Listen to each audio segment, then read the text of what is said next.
तुलसी के पास दिया जलाने से क्या फल मिलता है? एक बार माता लक्ष्मी भगवान विष्णु से पूछती है, हे स्वामी, तुलसी के पास दीपक जलाने का क्या महत्व है और रोज शाम को तुलसी के पास दीपक क्यों जलाया जाता है? इससे मनुष्य को कौन सा फल प्राप्त होता है? तुलसी के पास दीपक जलाने की विधि क्या है तथा दीपक जलाते समय कौन से मंत्र का उच्चारण करना चाहिए? कृपया आप मुझे विस्तार से बताइए। तब भगवान विष्णु कहते हैं, हे देवी, आज आपने समस्त मानव जाति के कल्याण के लिए बहुत ही महत्वपूर्ण प्रश्न किया है। आपके इस प्रश्न का उत्तर देने से पूर्व मैं आपको एक प्राचीन कथा सुनाता हूं, जिससे आपको सभी प्रश्नों के उत्तर मिल जाएंगे, इसलिए आप इस कथा को ध्यानपूर्वक सुनिए। इस कथा को ध्यान से पूरा सुनने मात्र से ही मनुष्य को 100 वर्षों तक तुलसी के पास दीपक जलाने का पुण्य प्राप्त होता है। फिर माता लक्ष्मी कहती हैं, हे स्वामी, मैं इस कथा को सुनने के लिए उत्सुक हूँ, कृपया आप इस कथा को सुनाना प्रारंभ कीजिए। तब भगवान विष्णु माता लक्ष्मी को वह कथा सुनाने लगते हैं। हे देवी, पूर्व काल की बात है, दक्षिण दिशा में तुंगभद्रा नाम की एक बहुत बड़ी नदी है। इस नदी के किनारे पर हरिहरपुर नाम का एक अत्यंत सुंदर नगर बसा हुआ था। उसी नगर में काशी नाम के एक ब्राह्मण निवास करते थे। वे अत्यंत गुणवान, चरित्रवान, धर्म कार्य करने वाले तथा वेदों के मार्ग पर चलने वाले थे। उन्होंने समस्त शास्त्र का अध्ययन किया हुआ था। उस ब्राह्मण की एक पत्नी थी, जिसे लोग दुराचार कहकर पुकारते थे, क्योंकि उसके कर्म ही उसके नाम के अनुसार थे। वह सदैव ही अपने पति को अपमानित करती थी। वह अपने पति के लिए कुवाच्य कहती थी, पति को भयंकर दुख देती थी, पति के लिए कभी भोजन नहीं बनाती थी। उसने अपने पति के साथ कभी शयन नहीं किया, कभी उसके साथ प्रेम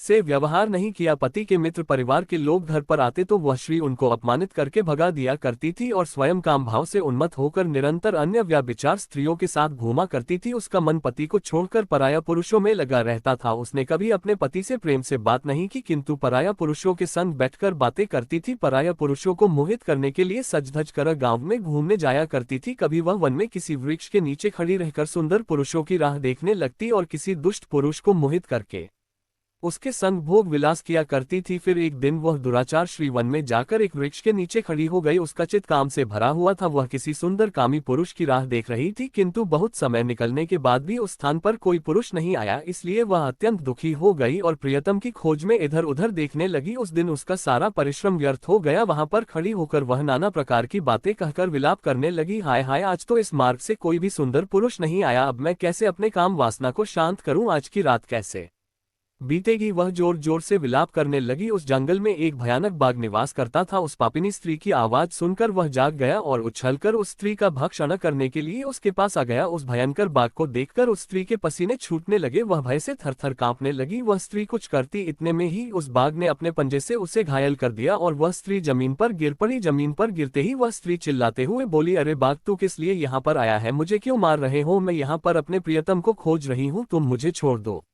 मेरा भक्षण करके तुझे क्या मिलेगा? उस स्त्री की यह बात सुनकर वह भयानक बाघ क्षण भर के लिए रुक गया और हंसते हुए बोलने लगा, हे दुष्टा, आज विधाता ने तुझे मेरा ग्रास नियुक्त किया है। तुझ जैसी पापिनी स्त्रियों का भक्षण करना ही मेरा काम है, तभी तुझे इस शरीर से मुक्ति मिलेगी। वह स्त्री कहने लगी, हे बाघ, तुम कौन हो? मुझे सच सच बताओ, तुम्हें किस कारण से बाघ की योनि में जन्म लेना पड़ा और तुम मुझ जैसी स्त्रियों का भक्षण क्यों करते हो? पहले मुझे सारी बात बताओ और फिर मेरा भक्षण करो। फिर बाघ कहने लगता है, हे पापिनी, मैं तुझे मेरे पूर्व जन्म का ता सुनाता हूँ, किस कारण से मुझे बाघ बनना पड़ा। पूर्व काल में दक्षिण देश में एक नदी थी। उस नदी के तट पर एक नगरी बसी हुई थी। उस नगरी में मैं निवास करता था। मैं एक ब्राह्मण का पुत्र था और नदी किनारे बैठकर यज्ञ आदि कार्य किया करता था। मैंने उस जन्म में अनेक पापियों के लिए यज्ञ किया, उन पापियों के घर का भोजन किया। मैंने धन के लोभ से अनेक पापियों के लिए कार्य किया। जिन वस्तुओं का दान ब्राह्मण को नहीं लेना चाहिए, उन वस्तुओं का दान भी मैंने ग्रहण किया और दूसरों से धन लेता था, लेकिन कभी वापस नहीं करता था। इस प्रकार से पाप करते हुए मुझे बहुत साल बीत गए और मैं बूढ़ा हो गया। मेरे बाल सफेद हो गए, आंखें सूज गई, मुंह के सारे दांत गिर गए, लेकिन फिर भी मेरी दान लेने की आदत नहीं छूटी और मैं पाप करता गया। फिर एक दिन मैं धन के लोभ से नदी किनारे गया और अन्य धूर्त ब्राह्मणों के साथ मिलकर हमने लोगों को ठगा। झूठ मंत्र वचन बोलकर हमने बिना विधि विधान की ही देवी देवताओं का पूजन किया और बहुत सारा धन दान में ले ली। फिर उसी स्थान पर एक बीमार कुत्ते ने मेरे पैर में काट लिया और मैं मूर्छित होकर गिर पड़ा। उसी क्षण मेरे प्राण चले गए। फिर यम के दूत उस स्थान पर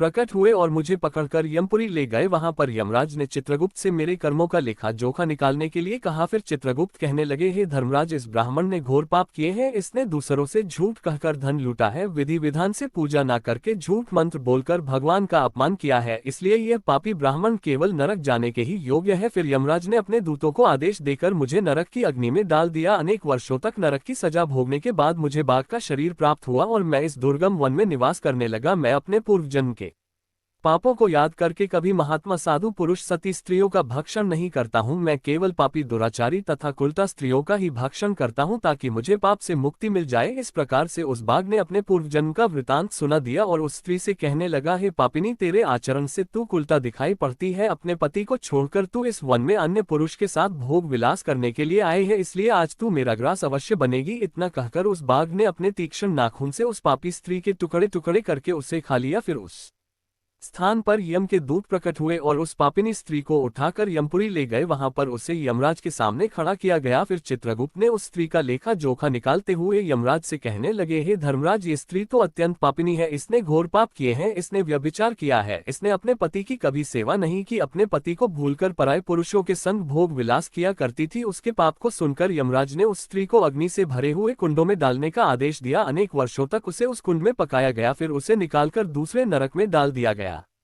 इस प्रकार से उसे अनेक वर्षों तक अलग अलग नरकोदरु डालने के बाद वह महापाप स्त्री पुनः पृथ्वी लोक पर आकर चांडाल के रूप में उत्पन्न हुई। चांडाल के घर में जन्म लेकर वह फिर से अनेक पाप करने लगी, व्यभिचार करने लगी, अनेक पापी पुरुषों के संग विहार करने लगी। कुछ समय बाद पूर्व जन्म के पापों के कारण उसे कोर का रोग हो गया और वह भयानक पीड़ा सहन करने लगी। उसका अंगन जलने लगा, उसके नेत्रों में पीड़ा होने लगी। इस दुख को सहन करती हुई वह दिन बीतने लगी। फिर एक दिन वह तीर्थ में स्नान करने के उद्देश्य से अनंतपुरा में चली गई। वहां पर वह एक आश्रम के बाहर निवास करने लगी। वहां उस आश्रम में एक तुलसी का पौधा था। अन्य स्त्रियों को वहां पर तुलसी के पास दीपक जलाते हुए देखकर उस पापी स्त्री ने भी वही किया। उसने तुलसी के पौधे के पास एक दीपक जला दिया। फिर उसी रात हृदयघात से उसकी मृत्यु हो गई और यमराज के दूत उसे ले जाने के लिए वहां पर प्रकट हुए। जैसे ही यम की दूत उस पापी स्त्री को पाश में बांध कर ले जाने लगे, तभी भगवान विष्णु के दो पार्षद उस स्थान पर प्रकट हुए और उन्होंने उन दोनों को रोक लिया और कहने लगे, हे दूतों, इस स्त्री को तुम छोड़ दो, ये स्त्री नरक जाने के योग्य नहीं है। तुम किसके आदेश से ऐसा अधर्म कर रहे हो? फिर यम के दूत कहने लगे, हे पार्षदों, हम यमराज के आदेश से इस पापी स्त्री को उठाकर ले जा रहे हैं, किंतु आप हमें किस कारण से रोक रहे हैं? ये श्री अत्यंत पापी है, इसे नरक में ले जाने की आज्ञा मिली है। फिर पार्षद कहने लगे, हे दूतों, ये श्री तो विष्णु भक्त है, यह नरक जाने योग्य नहीं है। इसने शाम को तुलसी के पास दीपक जला है, इसी कारण से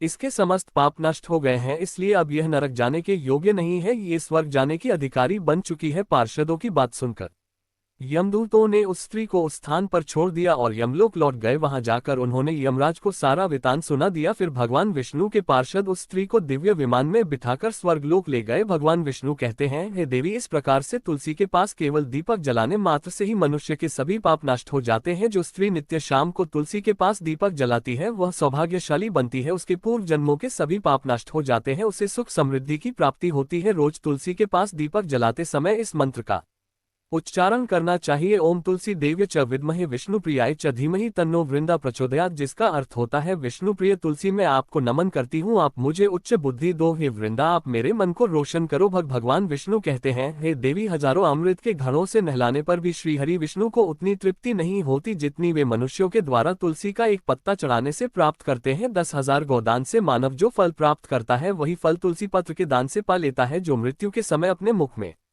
तुलसी पत्र का जल पा जाता है वह संपूर्ण पापों से मुक्त होकर भगवान श्री हरि विष्णु के धाम जाता है। हिंदू धर्म में तुलसी के पौधे का महत्व सबसे अधिक है। इसकी सबसे पहले पूजा भगवान विष्णु ने की थी। भगवान विष्णु कहते हैं, जिस प्रकार से देवी लक्ष्मी से वैकुंठ को ऐश्वर्य प्राप्त है, उसी प्रकार से वैकुंठ में तुलसी के कारण ही पवित्रता प्राप्त है। पृथ्वी लोक पर जिस स्थान पर भी तुलसी का पौधा होगा उस स्थान पर कभी बुराई का वास नहीं होगा, ऐसा स्थान सबसे अधिक पवित्र होगा। इसी कारण से हमें हमारे घर में तुलसी का पौधा अवश्य लगाना चाहिए। इस प्रकार से भगवान विष्णु ने तुलसी के पास दिया चलाने का महत्व बताया। वीडियो अच्छी लगी हो तो लाइक शेयर और ऐसे ही वीडियो को देखने के लिए हमारे चैनल को सब्सक्राइब जरूर करें। धन्यवाद।